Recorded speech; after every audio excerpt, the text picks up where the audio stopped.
Okay, so let's get the final video in this series.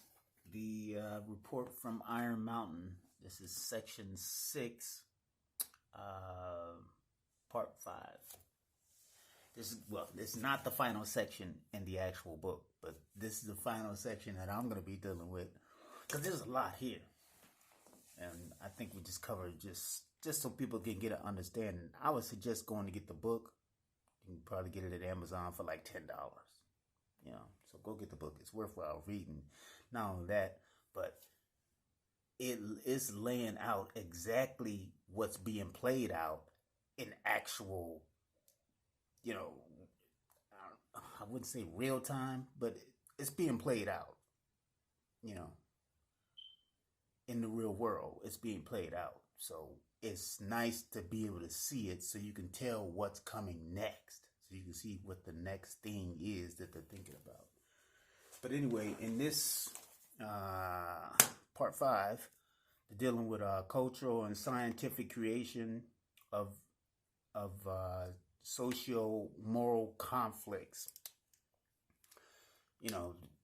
These are these kind of underground religious conflicts. That's why we get this idea of kind of like the chosen one versus a sort of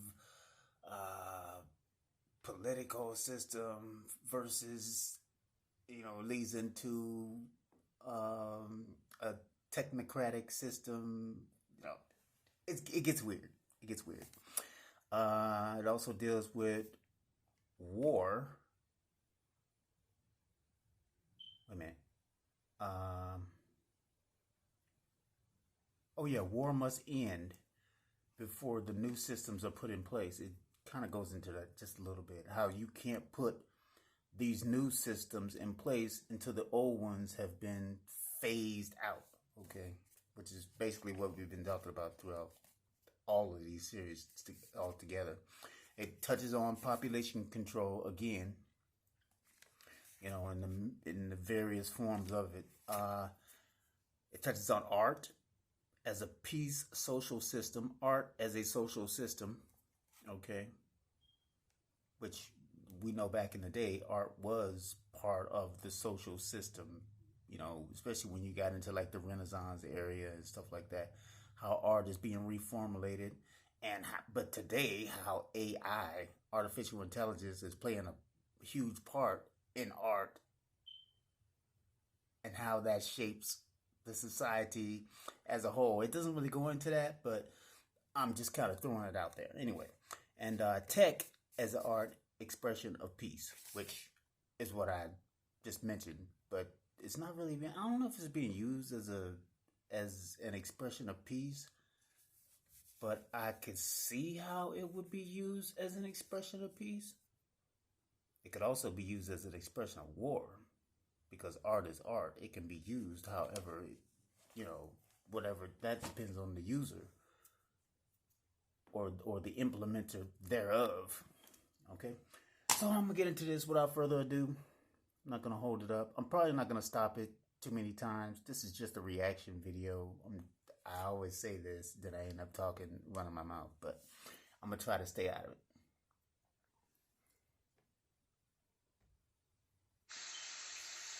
Okay, continuing along in Report from Iron Mountain.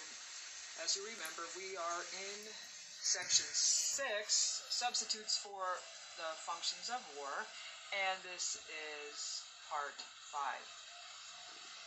The real question here, therefore, does not concern the viability of this war substitute, but the political problems involved in bringing it about. It cannot be established while the war system is still in effect. The reason for this is simple. Excess population is war material. As long as any society must contemplate even a remote possibility of war, it must maintain a maximum supportable population, even when so doing critically aggravates an economic liability. This is paradoxical in view of war's role in reducing excess population, but it is readily understood. War controls the general population level, but the ecological interest of any single society lies in maintaining its hegemony vis-a-vis other societies. The obvious analogy can be seen in any free enterprise economy. Practices damaging to the society as a whole, both competitive and monopolistic, are abetted by the conflicting economic motives of individual capital interests.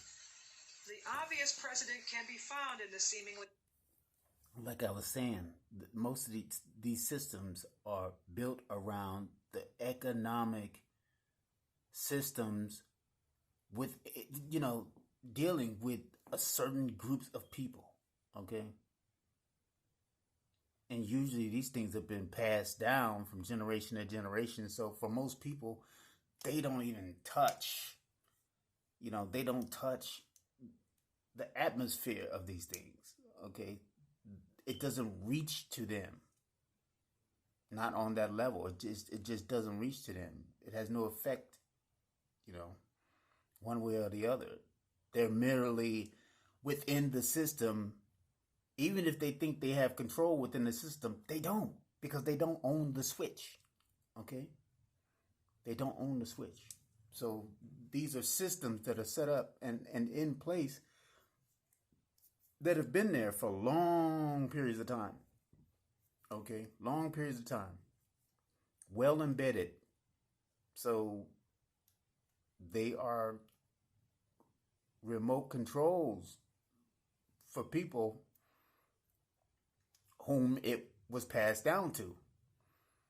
Okay? For lack of words, pretty much. Okay, I said I wasn't going to stop it, but that's it. Irrational political difficulties which have blocked universal adoption of simple birth control methods. Nations desperately in need of increasing unfavorable production-consumption ratios are nevertheless unwilling to gamble their possible military requirements of 20 years hence for this purpose. Unilateral population control, as practiced in ancient Japan and in other isolated societies, is out of the question in today's world. Since the eugenic solution cannot be achieved until the transition to peace system takes place, why not wait? One must qualify the inclination to agree. As we noted earlier, a real possibility of an unprecedented global crisis of insufficiency exists today, which the war system may not be able to forestall. If this should come to pass before an agreed upon transition to peace were completed, the result might be irrevocably disastrous. There is clearly no solution to this dilemma. It is a risk which must be taken. But it tends to support the view that if a Dude, this is crazy, right? So the idea is, listen, I'm not saying this because I'm saying it. I'm saying it because this is the thought, okay? This is the thought that's held by the writers of the book. Okay, I'll just call it the writers of the book, all right? The writers of the book, all right? So the thing is, they say, well, eugenics, we can't carry out large forms or outreaching forms of eugenics until this war structure has been done away with. Okay, number one, it'll just cause too much arousal. It causes arousal, suspicion of the system altogether. It causes a whole bunch of problems. Okay, we already figured this out, right? It causes a whole bunch of problems. So we need to do these things during peacetime. All right, so you need everybody to scream peace, peace, peace, peace, peace. Then we can start taking them out. Okay, whether like they mentioned before, whether you're using scientific test tube methods that are done before birth, or whether you're using an abortion system that is done after birth or during the prenatal stages. Listen, or rather just flat out killing you. I mean, coming up with a reason. Whether you use the criminal analogies to take people out or whatever the case may be. Okay? Yeah, but you can't do that during a time of peace. I mean, during a time of war. You have to do that during a time of peace, or a perceived time of peace. Okay, I call it that because obviously it's not peace if you're taking people out, mostly without their knowledge or understanding or consent thereof. Okay? That's not peace. But they'll call it, okay, well, it's a time of peace. So now we just take these people out. No, see, just bear with me. It gets weird, all right?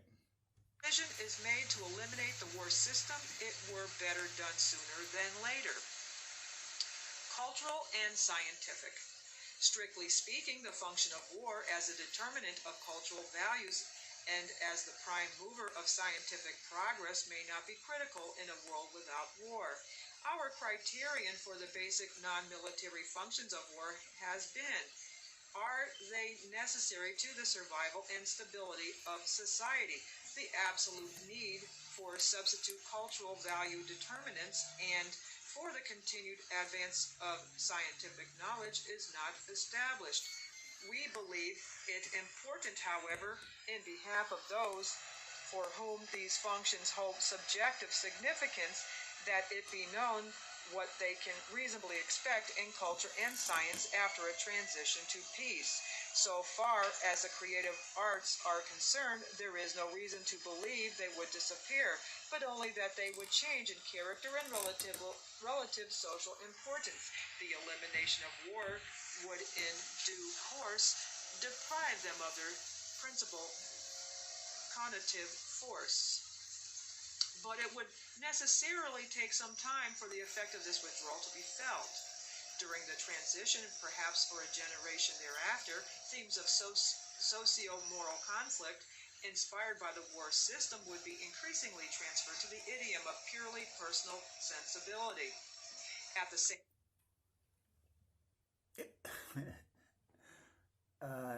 during the time of transfer, this is important, during the time of transfer between war and peace, or war and perceived peace, okay, were you looking at order, or were you looking at chaos into order, okay, there will be put forth a perceived reality, okay, that things are changing on a socio-moral, within the socio-moral context. Like,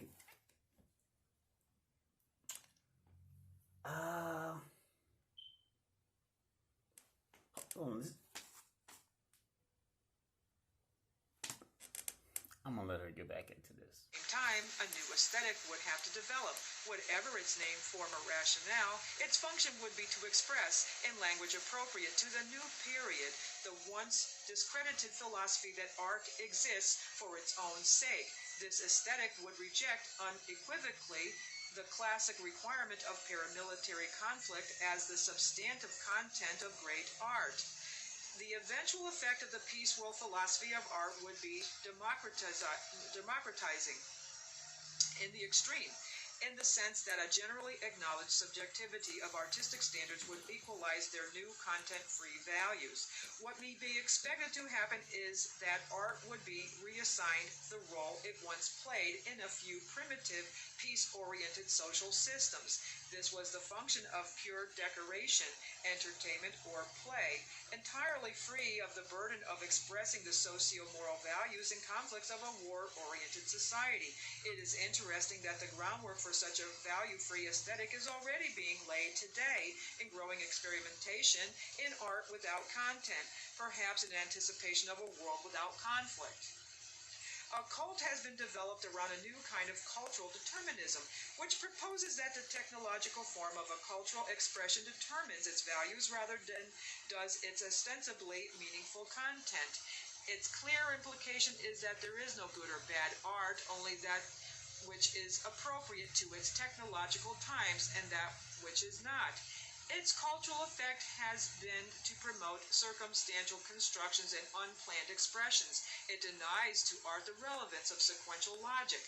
Its significance in this context is that it provides a working model of one kind of value-free culture we might reasonably anticipate in a world at peace. So far as science is concerned, it might appear at first glance that a giant space research program, the most promising among the proposed economic surrogates for war, might also serve as the basic stimulator of scientific research. The lack of fundamental organized social conflict inherent in space work, however, would rule it out as an adequate motivational substitute for war when applied to pure science. But it could no doubt sustain the broad range of technological activity that a space budget of military dimensions would require.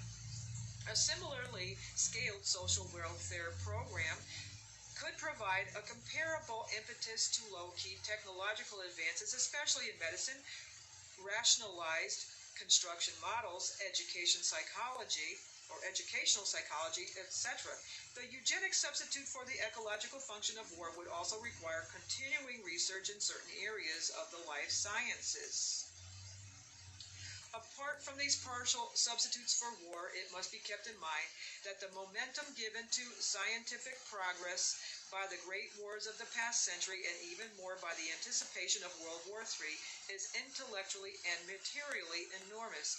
It is our finding that if the war system were to end tomorrow, this momentum is so great that the pursuit of scientific knowledge could reasonably be expected to go forward without noticeable diminution for perhaps 2 decades. It would then continue at a progressively decreasing tempo for at least another 2 decades before the bank account of today's unresolved problems would become exhausted. By the standards of the questions we have learned to ask today, there would no longer be anything worth knowing still unknown. We cannot conceive by definition of the scientific questions to ask once those we can now comprehend are answered. This leads unavoidably to another matter: the intrinsic value of the unlimited search for knowledge. We, of course, offer no independent value judgments here, but it is germane to point out that the substantial minority of scientific option feels that search to be circumscribed in any case. This opinion is itself a factor in considering the need for a substitute for the scientific function of war. For the record, we must also note of the precedent that during long periods of human history, often covering thousands of years, in which no intrinsic social value was assigned to scientific progress, stable societies did survive and flourish, although this could not have been possible in the modern industrial world. We cannot be certain it may not again be true in a future world at peace. And this ends section 6, which is substitutes for the function of war. So, in other words, not even some of the sciences or the technologies, listen, they're only going to progress so far, so fast. And they're not going to be able to fill the void of the military industrial complex. They're not overreaching enough. Okay, now tech is there, and it's moving really fast right now, especially with AI and all these other things. But that's not going to fill the void fast enough. Okay, it's kind of hard to replace tanks, all this logistics for sending people to war, and you got airplanes being built and all these jobs being created and all this. With tech, how many people are actually getting jobs in tech? No, these people are working individually, mostly. And they're working within systems. They're not like creating. A lot of people aren't creating things, okay? Okay, a lot of people are creating things, but the amount of things being created cannot be compared to a tank that's being built. Okay? And not only that, but the tank gets resources, like actual physical resources. The tech isn't doing that. The tech is not producing something on a tangible level. Okay, yes, it is to a certain degree. Okay, you might have you might be able to type out a contract that's going to be used to sever resources from the land. But a plane with a bomb, was getting entire plots of land, okay? Getting entire countries at a time. Your tech ain't doing that.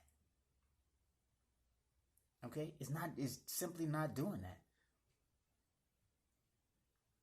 I mean, unless you're using it for robots in future wars so you can save human life by going and killing other humans by using tech,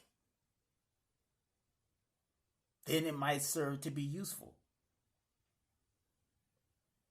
Which I really foresee these idiots doing that, because that's only in their thing, okay? That's their thing. That's what they do, all right?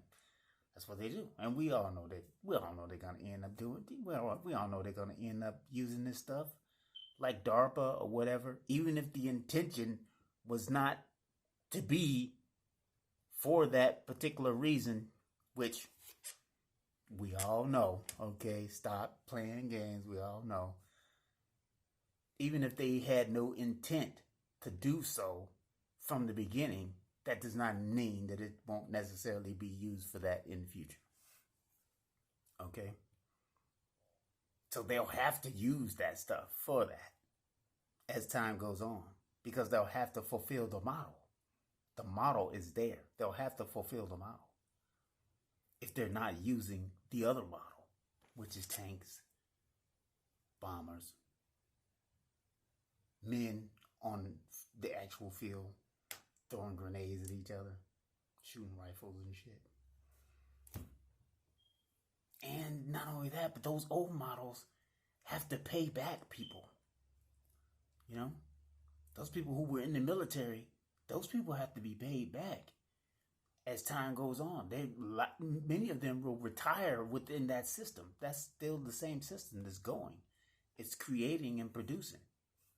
So it will have to be reimbursing and producing that which it needs in order to reimburse. It's a whole ecosystem in and of itself, and that's what we're talking about. We're talking about the ecosystem of these things and how they're being used. But these other systems that come out, anything that comes out after that has to have its own ecosystem, and it has to be able to produce at or around the same level that the previous system produced. You know, the system before that, slavery, okay? I mean, that's right? Because we had a system. That was a system. Now, we're still in the form of soft slavery, if you really want to call it that. Okay? You still have that same work, paid, reimbursed. Okay? And then repeat cycle. It's the same thing. But the new system has to produce. It has to produce that. Whether it comes through cultural and scientific creation of a social moral conflict model, whether it comes through alien invasion, as we mentioned in some of the systems before, alien invasion, a mock system created. Just imagine if you turn on the news and then you're like, yeah, Earth was invaded today by aliens. We must band together against aliens. Tomorrow we're starting an alien invasion force, Space Force. I'm not blaming that on Space Force, but I'm saying tomorrow we're starting an alien invasion force. We need soldiers. Then you got Project Bluebeam that'll kick in, okay? And you got all these other models, and you got all this. You got uniforms that have to be made, and war and weaponry that'll be made. They'll be fighting an enemy that doesn't exist. Probably flying empty alien planes or something, and having their Space Force shoot down empty vessels that people think are UFOs or whatever. I don't know how the future is going to end, but I'm just saying I could see this. I could visualize this and how they would want to implement some of these things. some of these tactics. Tech is an art war and all this stuff. It all gets weird. But anyway, this is it. This is the end of this series. Y'all go check out this book, Report from Iron Mountain. It's been around since the 60s, which is why it's so important, because many of the things that's mentioned in it are coming true over the years, and they just keep unfolding one after the other. So that's why I felt this was important to bring this out. It's called Report from Iron Mountain.